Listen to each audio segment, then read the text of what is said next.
안녕하세요, 선생님. 인천에 살고 있는 1959년생 단독가구입니다. 내년에 기초연금을 신청할 예정이라 요즘 선생님의 강의를 보며 열심히 공부하고 있는데 궁금한 것이 있습니다.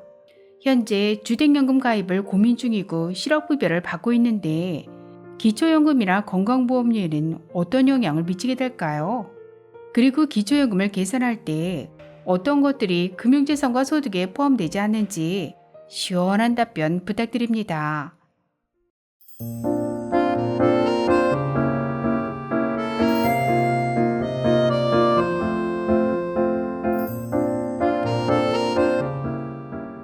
안녕하셨습니까? 행복한 인생의 이마 알베르토입니다. 오늘은 2024년 기초연금에 포함되지 않는 금융재산 3가지와 소득 8가지에 대해 아주 쉽게 설명해 드리겠습니다. 오늘 2024년 기초연금에 포함되지 않는 금융재산 3가지에 대해 설명드리기에 앞서 기초연금에서 말하는 금융재산이란 첫째, 현금 또는 수표, 어음, 주식, 국공채 등 유가증권, 둘째, 예금, 적금, 부금 및 수익증권을 말하는데요. 금융재산 조사 방법은 행복이음이라고 하는 정부 시스템을 통해 제공되는 금융정보 등의 조회 결과를 적용합니다. 또한 금융정보 조사 대상자는 기초연금 수급권자와 그 배우자인데요. 부부 중 한 분이 먼저 신청하셔도 두 분 모두의 금융정보를 조사해서 기초연금에 반영하고 있습니다. 조사 범위와 산정 기준은 첫째, 보통예금, 저축예금 등 요급을 예금은 3개월 이내 평균 잔액을 기준으로 반영되는데요. 여기서 요급을 예금이란 입출금이 자유로운 예금을 말합니다. 둘째, 정기예금, 정기저축 등의 저축성 예금은 잔액 또는 총 납입액을 기준으로 반영됩니다. 여기서 저축성 예금은 조금 전 설명드렸던 입출금이 자유로운 요급을 예금에 반대되는 상품으로 입출금이 자유롭지 못하고 해약하면 원금은 보장되지만 이자는 거의 못 받는 예금을 말합니다. 셋째, 주식은 기초연금 신청 조사 당시의 최종 가액을 기준으로 금융재산에 반영됩니다. 넷째, 보험은 기초연금 신청 조사 당시의 해약 환급금을 기준으로 기초연금에 반영됩니다. 그럼 지금부터 기초연금 계산 시 소득인정액에 반영되지 않는 금융재산 3가지에 대해 설명해 드리겠습니다. 첫째, 차명계좌나 도명계좌를 증명할 수 있는 경우 금융재산에서 제외될 수 있습니다.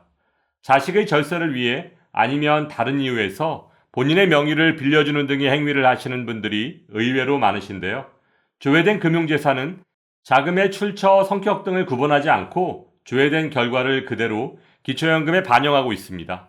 하지만 법원의 확정 판결에 의해 차명 또는 도명 계좌임을 판결받은 경우 기초연금의 금융재산에서 제외될 수 있습니다.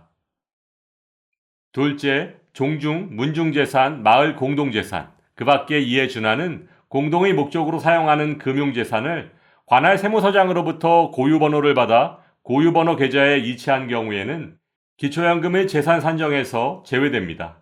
하지만 개인 명의의 계좌에 관리하신다면 모두 금융재산에 포함된다는 점 꼭 기억하시기 바랍니다. 셋째, 친목회 등 공동회비를 관리하기 위해 개설한 계좌로 금융기관에서 임의단체 계좌임을 증명하는 확인서를 받아 제출한 경우 금융재산에서 제외될 수 있습니다. 별도 확인서 서식이 없는 경우는 금융기관 명의의 증명 서류만으로도 확인 가능합니다. 그렇다면 금융재산은 처음에 신청했을 때 한 번만 조사하나요? 아니면 기초연금을 받고 있는 중에도 정기적으로 조사하나요? 금융재산의 조사는 매년 상하반기로 나눠서 연 2회에 조회를 하고 있습니다. 쉽게 말해 기초연금을 받고 계셔도 1년에 2번 금융재산에 대한 조사를 정기적으로 실시해서 변동사항이 있다면 즉시 기초연금에 반영하고 있습니다. 지금까지 기초연금 계산 시 소득인정액에 반영되지 않는 금융재산 3가지에 대해 설명드렸는데요.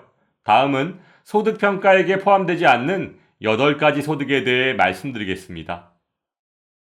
기초연금에 포함되지 않는 소득 첫 번째는 일용근로자 소득입니다.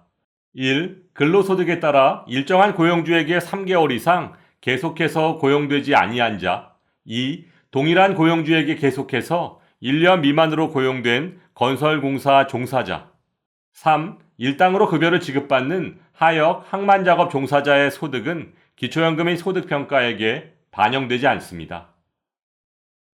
기초연금에 포함되지 않는 소득 두 번째는 공공일자리 소득 및 자활근로소득입니다. 1. 노인 일자리, 장애인 일자리 사업, 공공근로 등에 참여한 대가로 제공되는 공공일자리 소득. 2. 자활근로, 자활공공근로 등 자활급여의 일환으로 사업에 참여하여 근로를 제공하고 받는 급여 및 수당, 즉 자활근로소득은 기초연금의 소득평가액에 반영되지 않습니다. 기초연금에 포함되지 않는 소득 세 번째는 근로소득 산정에서 제외되는 산재급여입니다. 앞에서 설명드린 일용근로, 공공일자리, 자활근로 등 기초연금 산정 시 근로소득에서 제외되는 곳에서 일하시다가 받는 산재급여는 소득에서 제외됩니다. 하지만 일반적인 산재급여는 기본공제 없이 100% 기초연금의 소득평가액에 반영됩니다. 기초연금에 포함되지 않는 소득 네 번째는 실업급여입니다. 요즘 같은 고금리 고물가 시대에 직장의 폐업이나 권고사직 등으로 일자리를 잃으시는 분들이 급속히 늘고 있습니다. 하지만 실업급여는 기초연금 계산 시 소득에 포함되지 않으니까 안심하고 받으셔도 되고 피부양자와 지역 건보료에도 포함되지 않습니다. 기초연금에 포함되지 않는 소득 다섯 번째는 주택연금입니다. 주택연금은 집을 담보로 받는 대출의 성격을 띠고 있으므로 소득에 포함되지 않고 오히려 매달 받는 연금의 합계만큼을 부채로 인정해서 100% 공제받으실 수 있습니다. 따라서 주택연금은 기초연금에 매우 유리하고 건강보험 피부양자나 지역건강보험료 계산 시에도 소득에 포함되지 않습니다.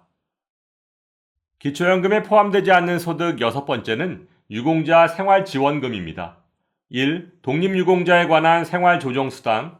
2. 국가유공자에 관한 생활조정수당. 3. 참전유공자에 관한 참전명예수당은 소득에 포함되지 않습니다. 기초연금에 포함되지 않는 소득 일곱 번째는 장애인연금입니다.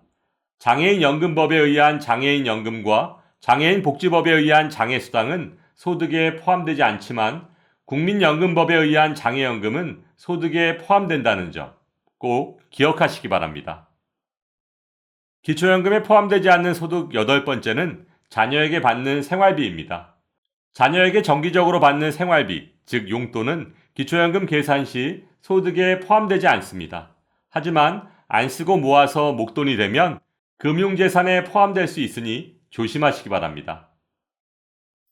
2024년 기초연금은 단독가구 33만 4천원, 부부가구 53만 4,400원으로 2023년 대비 3.3% 인상될 예정입니다. 따라서 내년에 기초연금 신청을 준비하시는 어르신들께서는 오늘 말씀드린 기초연금에서 제외되는 금융재산과 소득을 참고하셔서 좋은 결과 있으시길 바라며 오늘도 알베르토가 어르신들의 행복한 인생 이막을 응원하겠습니다. 행복한 하루 되세요. 좋아요, 구독, 그리고 알림과 공유는 좋은 콘텐츠를 만드는 힘이 됩니다.